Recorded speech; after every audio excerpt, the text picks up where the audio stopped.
the amount of people that I see right now in their 20s and 30s who are not only just depressed, but have outright lost hope and given up on life is quite frankly pretty disturbing.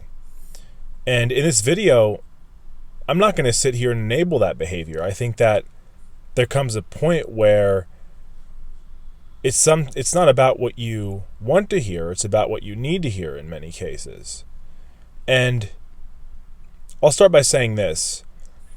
The times in my life where I was the most depressed, truly the most down, the most sad, were the times where I wasn't doing anything productive with my time. In particular, I think back to when I had graduated high school. I wasn't going to college, I had no real plan or direction to what I wanted to do in my future. And so during the summers, my parents would be on vacation, I'd have the house to myself, and I would just overthink. I wasn't working.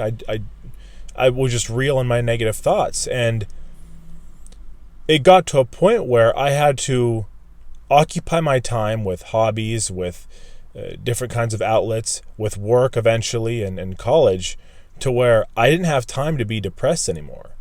I didn't have time to sit there and overthink about something that someone said in the past or some sort of traumatic experience. Now, let me get on here and say this too. Every one of us has been through trauma. I'm not taking that away from anyone. But it's important to understand that. Some people's experiences are obviously more extreme and unique to others. But we've all been through some form of trauma in our lives. And even the people you see that seem like they're at the very top, these people on Instagram that are flaunting whatever it might be, a yacht or a new Rolex, whatever it might be, they've been through trauma as well. I think a lot of things come down to mindset, to be completely honest with you. I think people underestimate the mind and how it can affect our outlook on things, perspective. When I see so many young adults who have lost hope, who've just given up, it really makes me sad, quite frankly. I want to start even touching on this too, is most of what I see from them is economic doom and gloom. Essentially looking at the price of houses, necessities, and other stuff and just feeling discouraged.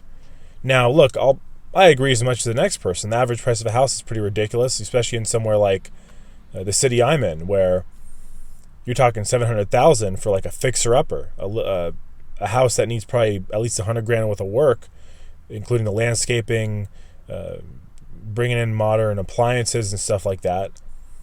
But at the end of the day, even looking at those things, let's say for sake of argument that times are hard, you still have to work. You still have to be productive with your time. You can't just sit and give up. That's what I really don't understand. And again, in a lot of these kind of economic doom and gloom videos, people always talk about the problem. And again, I think the first order of solving a problem is addressing it, obviously. But I want to talk about solutions as well as alternatives. So I myself have worked entry-level jobs. At one point, I was working at a warehouse where all of my coworkers were undocumented immigrants.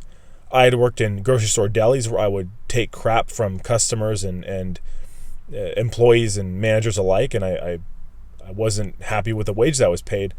But I didn't just quit and give up. I found an alternative. And what I did actually was, during the time I was in college, I would DoorDash on the side, and I would run eBay side hustles, offer up side hustles, Facebook Marketplace side hustles, to where I could still have money coming in. Basically, what I was saying is I had to get creative.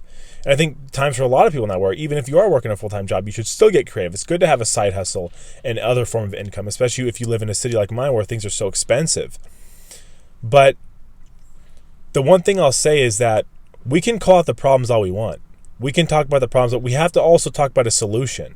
And again, guys, I'm not taking anything away from anyone's struggle in this video. I'm not trying to undermine people's trauma or experiences. But even with trauma, I myself have made a lot of mistakes when I was in my teen years and even earlier 20s.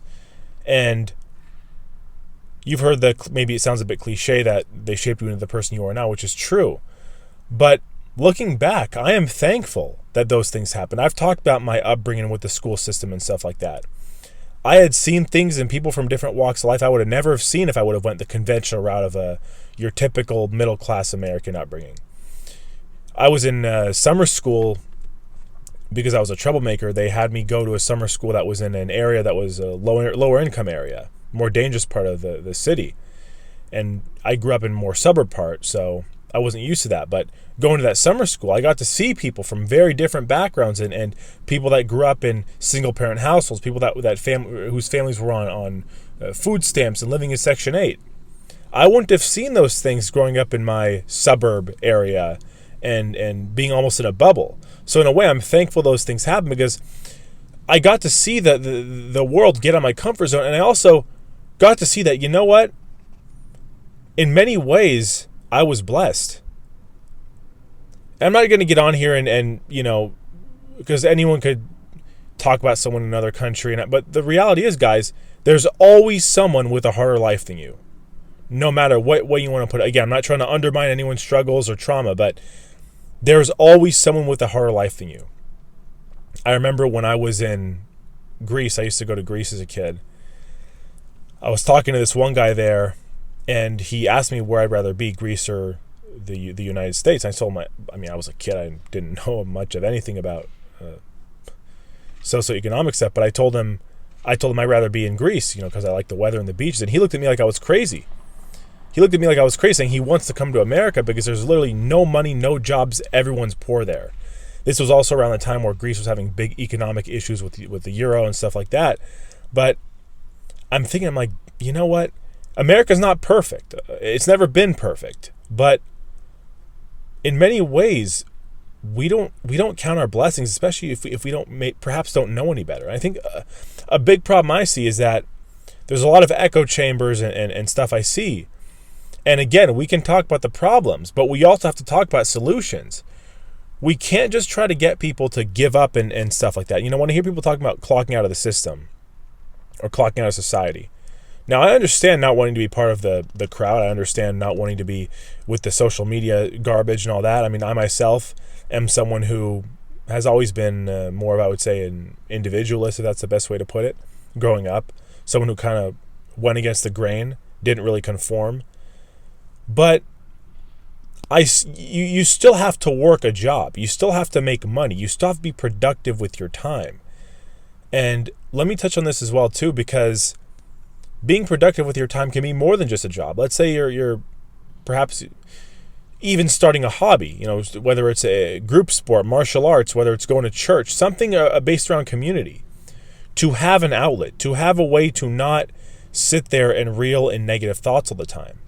I'm telling you guys, every time in my life where I've truly been down and depressed, where I truly was dealing with sadness, which I'm not saying I'm susceptible to it or immune to it. Of course, there's a grievance, trauma. These things can happen out of nowhere, but you need to have a form of outlet for it. You need to have a form of community, perhaps.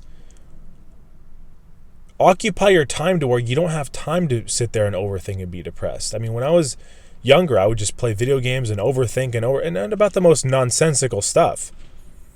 Again, there's people that have had much harder life than me. Like I said, I grew up in a middle-class family in a safe neighborhood.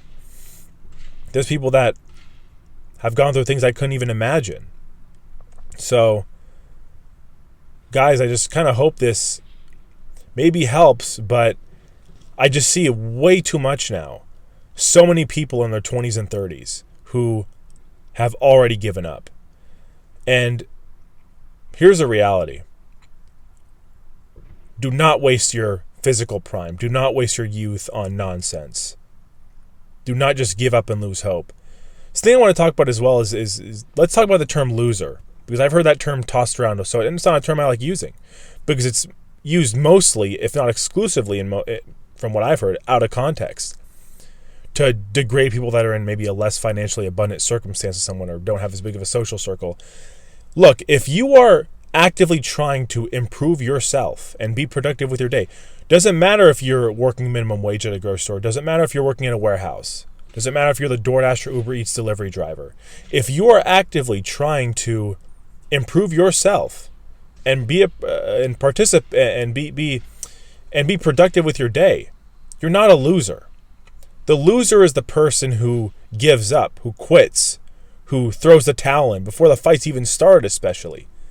That's the loser, not the person trying to better themselves. And look, guys, I understand that times are hard, but the best thing we can do right now is not give up, not lose hope, and keep the people close to us that are really there for us, whether it's friends or family. And if you don't have those kind of people in your life, by all means, don't lose hope in that either. As I mentioned, things like group sports, community, ways to meet new people. I've dealt with plenty of crappy friends in the past. And there were points in time where I shelled up and I didn't want to associate with anyone because I thought everyone sucked. But that was because of my negative experiences and really in a way being closed-minded. Not getting out of my comfort zone to really see the world, guys. So, hope this helps. Just something I've noticed, especially even in my comments, a lot of my videos, to where maybe in a couple of those videos I could have been a little bit more optimistic about giving solutions. Again, I think the first step is obviously addressing the problem, which is really part of why I wanted to make this video.